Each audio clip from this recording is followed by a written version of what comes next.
Welcome to the session, What's New in Requirements to Deploy with Focus Build and SAP Solution Manager. My name is Steuer and I work in Customer Experience and Solutions at SAP. We are the team that brings our ALM tools to you, our customers. Today we'll take a look at how those tools can be applied in an SAP S4HANA environment. So I will first explain the relationship between SAP Solution Manager and SAP S4HANA. We'll then take a look at how SAP Solution Manager and Focus Solutions support the implementation projects before then moving to conversion projects. And in the end, I will provide a summary and also share additional assets that can help you on the way. So as I said, let's go ahead and start help to discuss how SAP Solution Manager and SAP S4HANA are related and how we help you to be successful in your adoption journey. So first, let's take a look at the overall experience model of the intelligent enterprise. So the picture in the middle, you've probably seen this now several times as part of the overall SAP TechEd experience.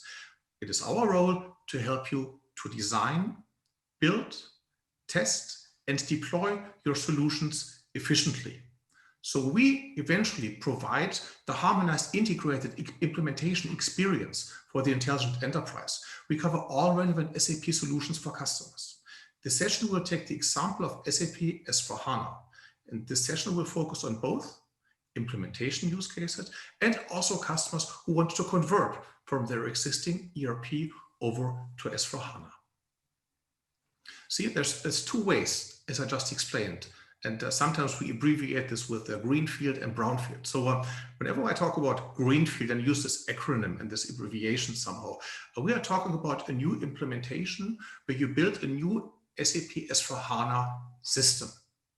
So maybe you want to do a business transformation, you want to reinvent the company, do the business processes over. This is where you would do a new implementation, and then you would set your business units live on the system. And there's basically two options how you can set them live.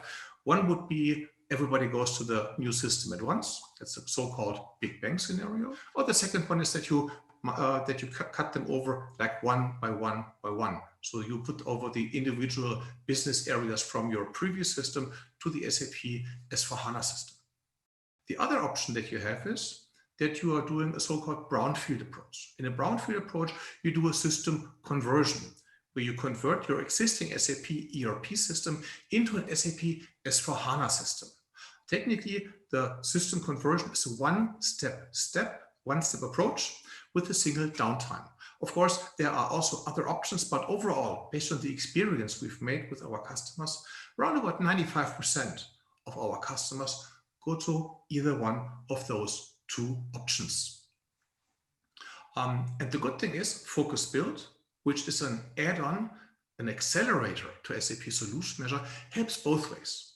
So if you want to do a new implementation with the Greenfield approach, SAP Solution Manager with Focus Build supports the entire requirements to deploy process to build up your system from scratch, hopefully using some accelerators to save you time.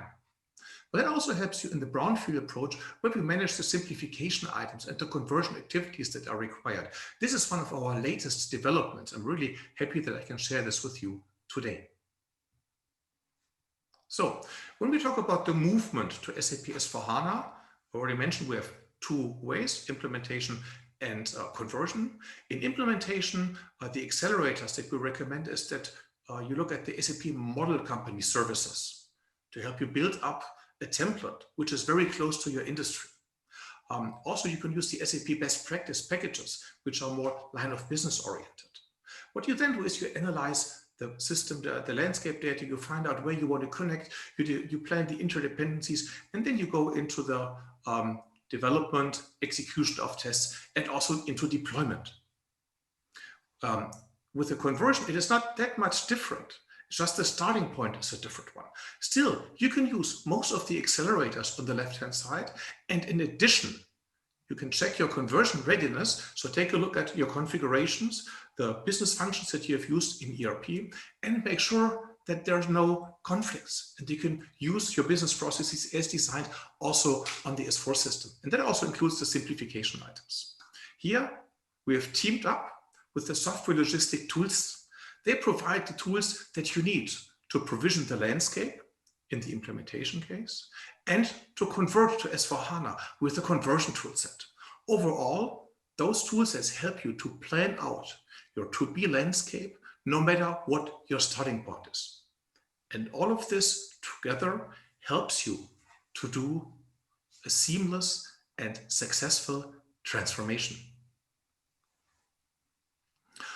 So let's take a look at what is important for S4HANA projects to succeed, and of course, how we help you to succeed. So you need to have a clear plan in place of how to move to S4HANA. For this, we have a transition roadmap to S4HANA. The transition roadmap helps you to identify what needs to be done and is based on project experience with many customers who have done this before you. And this is valid for both implementation and conversion. The Activate methodology and the model company services help to accelerate the project by providing templates on how business processes are done in the best practice fashion and business processes that have been proven in reality. With the Focus Build add-on on top of SAP Solution Manager, you can manage your development activities in an automated way with lots of transparency in the project.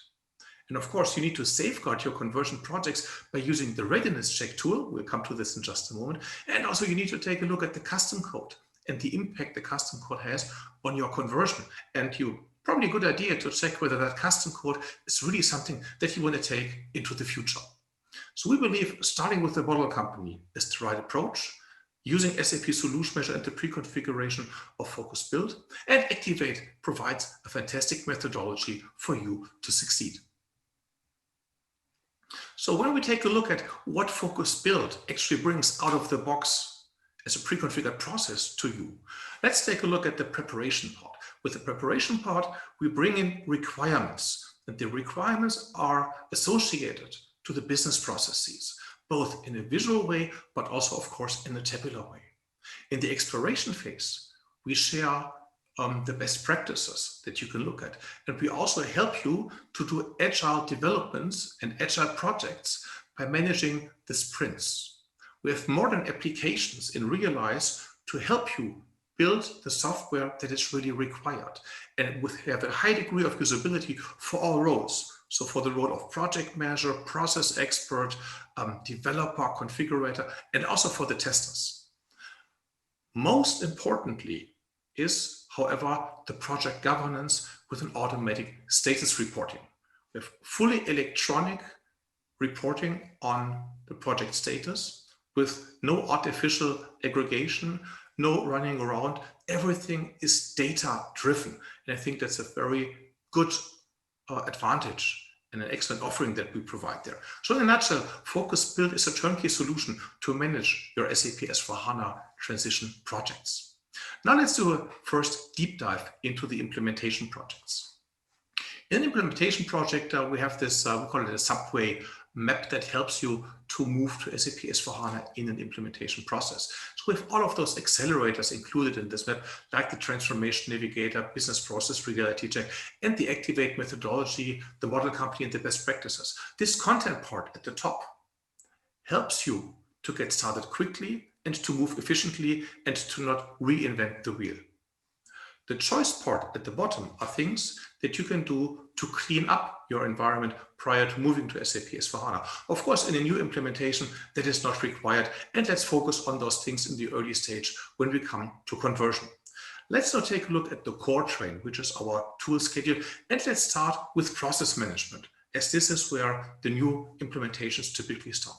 Here, the idea is that we take the content coming from the model companies or from Activate, that you review this in the fit gap workshops, that you identify what's missing, and that you capture those requirements in SAP Solution Manager. And with Focus Build, this is a very streamlined, very lean approach. Once you've defined the requirements, you can go ahead and put them into realization and into deployment. What is important, built into this methodology with Focus Build, are also constant feedback loops with the business. So those people who have specified the requirements in the fit gap workshop in the beginning are the same people who are involved in, say, show and tell sessions where they are always updated on what is being developed based on their requirements, where they can also provide feedback early to make sure the requirements are still valid and that they can use it productively in the future.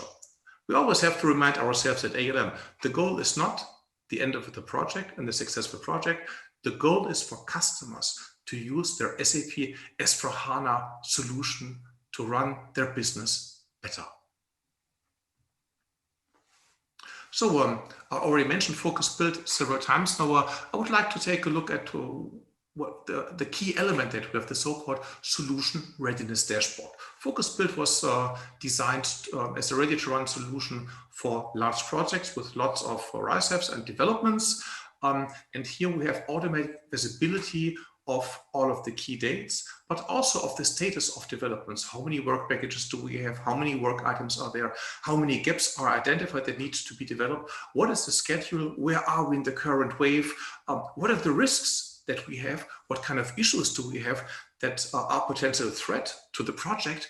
And how about scope creep? How about scope changes? Things that happen during a project. It's the most natural thing in the universe. I've never seen a project where nothing changed in between, but it is important to keep an eye on this because this eventually could cause a risk for the project. You see, if you have a scope change, which is like 50–60%, that's really a sign that something in the beginning was incorrect. So my recommendation is to come up with like guiding principles of where you want to go and then to measure yourself against it.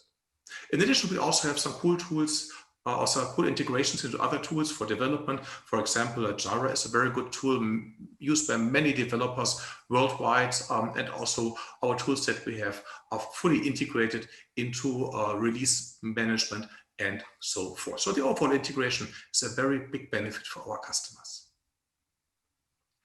So the project phases that you have when you go through such a project are derived from Activate. So you have your discovery, prepare, explore, realize, deploy, and run with all of the high-level things, so the analysis that you do. And we also have corresponding tools then in SAP Solution Manager and in Focus Build. So for example, in Prepare, we import the standard best practices, we set up the systems, we enable the team so that the team is able to run in the project. During the Explore, we make sure that everything you need during exploration, like looking at the business processes, looking at the requirements, looking at the solution design, is available. And then we come to Realize when it's all about doing the waves, doing the development, doing the testing. So we are running hand in hand, sort of like as a tandem with the SAP Activate methodology, running all the way from the first discovery all the way into operations. And as I mentioned before, we do everything electronically. We have unprecedented transparency for all roles. So this is a pretty good example. The Fiori tile that you see on the left-hand side is the requirements tile where we document what is required in a project, where we describe how something needs to be developed. And we also share who should be involved in the process. So it's always up to date, it's always in the system, visible to everybody involved in the process. And of course, this is then tracked and monitored in the dashboard without the need to do this in a spreadsheet format. Okay, now let's take a look at conversion projects and how we support conversion projects. So you probably remember this slide where I said, let's leave some of the fun stuff for now. Let's leave everything that deals with conversion for the chapter. So this is the time that we will talk about it. This is the exact same picture. And the key development that we provided earlier this year was the direct technical integration between the readiness check and Focus Build. We'll go into a deep dive on that in just a moment. Other things that you need to do as part of a conversion are that you not only check the readiness, but that you also take a look at the landscape, take a look at the data volume that's in your system, and check the custom code and use business process improvement. Why is that a good idea? All of those services and all of those tools themselves provide significant value to customers, but sometimes it is difficult to justify the expense because of some uncertainties or some other things that have higher priority. So we like to say then, make it part of a bigger project, because this will have a significant impact on your future landscape. So for example, if you take a look at data volume management, you go into retiring data and start with the technical data, going into business data, and the latest level of data that you then manage is the audit relevant data. This is all data that you do not need to preserve until eternity. There are rules in place, and some of the data can be retired earlier than others. So it's a good idea to do this before you move to S4HANA, also to reduce the amount of memory that you need. Taking a look at custom code. There was good reasons for custom code in the past. Sometimes you needed things to be done differently, or SAP was not there yet. You should re-evaluate your custom code. Many customers look at their custom code and they're really no longer using it because they're now using something that is part of standard, and they're then benefiting from innovation that we deliver for those standard functionalities. So looking at custom code, checking which parts are used, and also retiring custom code is one aspect. But also the other one is, and this is also part of the readiness check, take a look at what kind of new capabilities come with SAP S4HANA and see whether that can also reduce your custom code. Also, business process improvement is an important step. Taking a look at the backlogs from a business perspective, days sales outstanding, credit blocks, and those things that prevent deliveries from being made and from bookings from being completed. This is also something that you definitely want to close before you do the conversion. So let's now take a look and see how the readiness check now integrates with the requirements to deploy flow for conversion projects.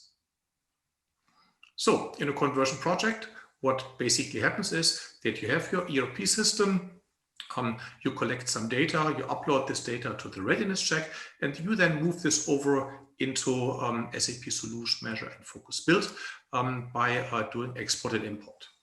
Now, looking at it in detail, so you would first need to do, and this has always been the case, you need to prepare your ERP landscape for the readiness check. There's an SAP note, it's note 2913617, and that explains how to get the readiness check tool into your environment. Naturally, we start implementing the note into your development environment, and then depending on your landscape, you will flow through quality assurance system all the way into your production system.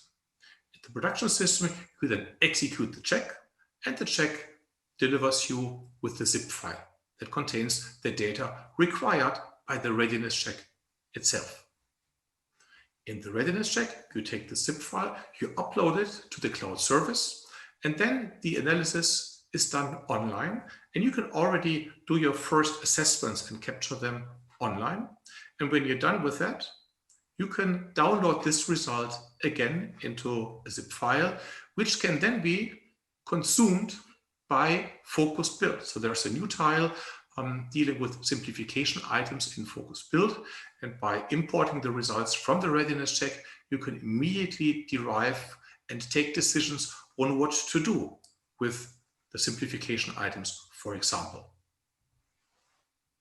For this, we have an own app. It's called the Simplification Item Management UI5 Applications, and this app gives you both a graphical and a table view on the simplification items, the conversion activities that are required. I tell you what is the condition, so is it mandatory, is it optional, what is the current status, and it also captures the follow-up type that you define. And of course, as we try to be as user-friendly as possible, there's all sorts of drill-down activities, possible filtering and so forth. But the big benefit is that you can take the follow-up activities and turn them into requirements in Focus Build that you can then bring into execution and track with the Solution Readiness Dashboard.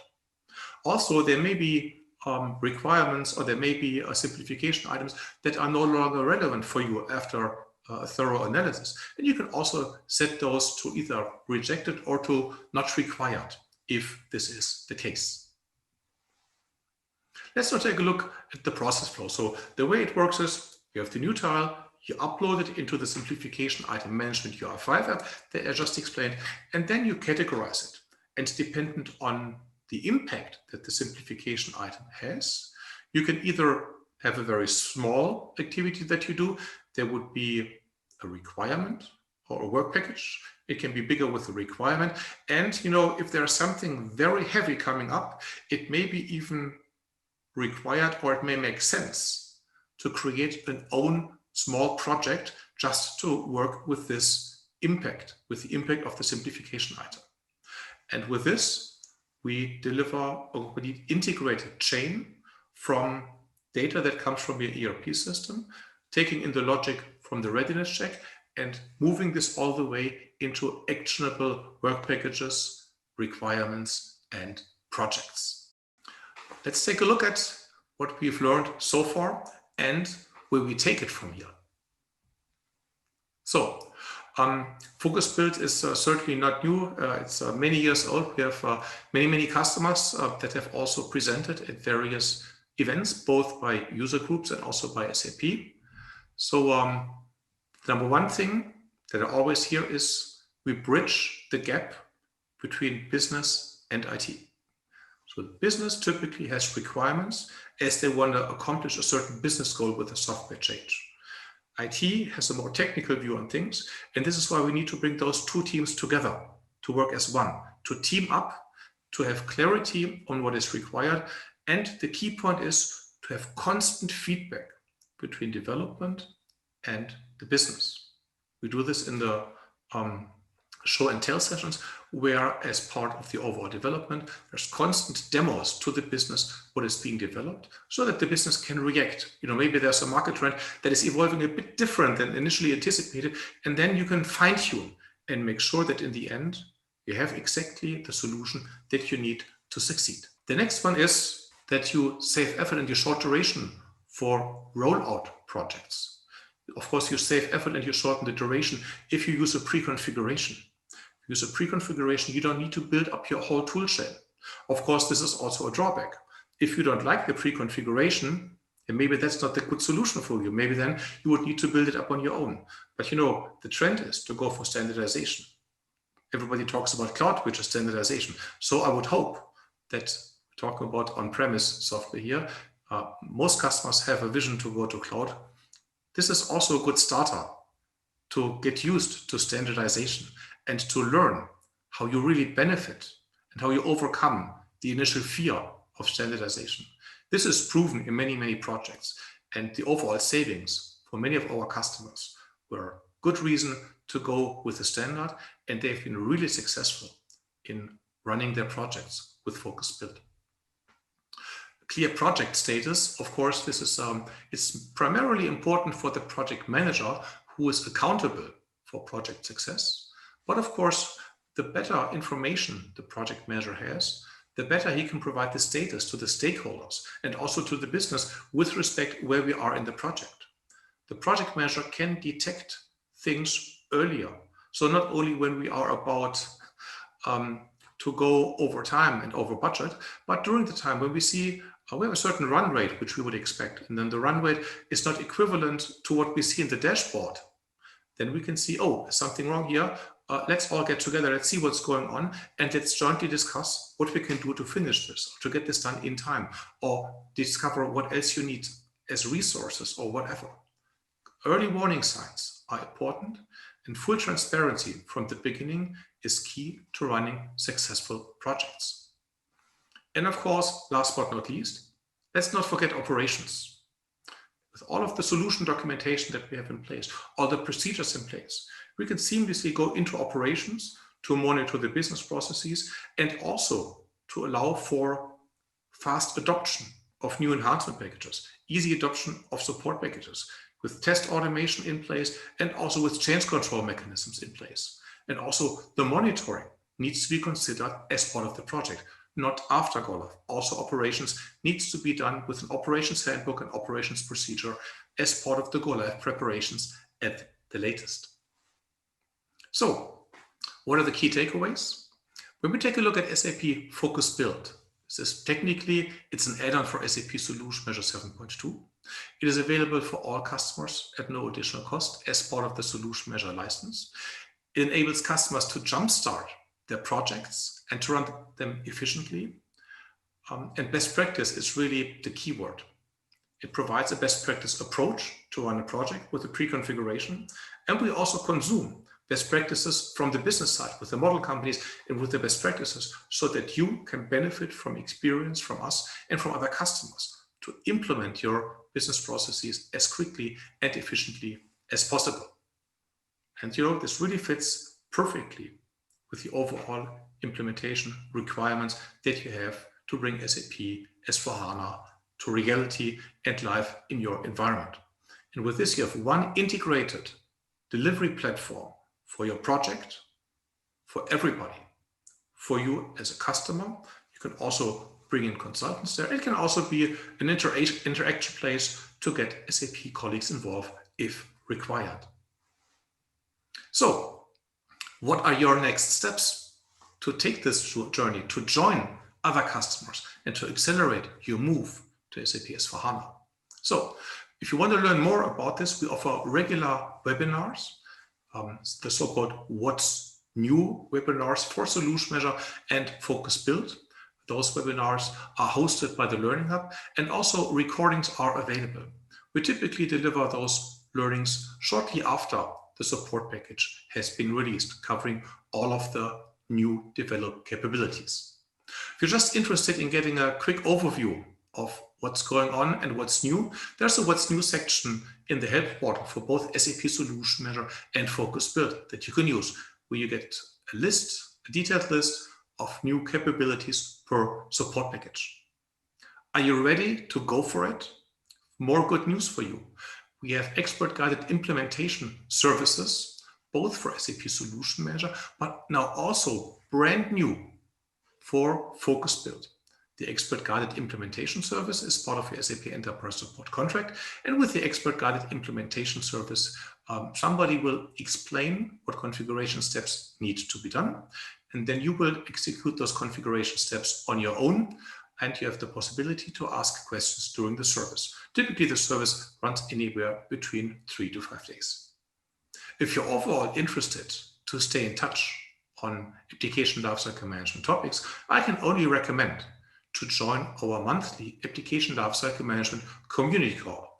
This is a 1-hour call focusing on our 3 strategic products, SAP Solution Manager, including Focus Build and Focused Insights, SAP Focused Run, and SAP Cloud ALM. We will always have a different focus topic. So every 3rd month, the topic of Focus Build and SAP Solution Manager will be on the table. Make sure to register today to be informed about upcoming sessions. Also, if you want to dig deeper and find out what's going on without waiting for a webinar, we have a full integrated media center where we have demos for SAP Solution Manager and Focus Build, where we show step by step how to implement SAP S4HANA with Focus Build. This is available through the SAP support portal and also available at no additional cost. You can have it running in a simulation mode, you can run it in a testing mode, everything is possible. We also have an internet demo system for these purposes. So in the internet demo system, you can also log on and basically do freestyle, test it freestyle, and just walk through it, play around, become familiar before setting up your own environment. And if you want to do really deep analysis and potentially get a quick start, we also offer the possibility for you to have a private cloud system through the SAP Cloud Appliance Library. And if you want to use that for an extended amount of time, there will be a charge based on the resources that you use, but we can provide you with a 30-day free trial license. So from viewing recordings, playing with them, to being on the system that somebody else has prepared for you, to be in your private environment where nobody is watching what you do, there are all sorts of options. So really, today is the best day to start on your journey to SAP S4HANA. However, it doesn't end with this session. There are plenty more sessions at TechEd in 2020. So I encourage you to attend more and to also deepen the learning experience by activating your free access to the Learning Hub, the Event Edition, and also by subscribing to the Learning Hub to deepen your SAP solution skills. There are so many learners. Join the community, make sure you get the most out of it, and then run your projects efficiently. And remember, in the end, it counts that the solution S4HANA is available and that companies can run their businesses more efficiently. With this, I'd like to close. I would like to thank you very much for making this session a priority today at SAP TechEd. If you want to contact me, it's easiest if you start following me on LinkedIn or on Twitter. We can also be in touch. I'm looking forward to staying in touch with you on ALM topics. Thank you.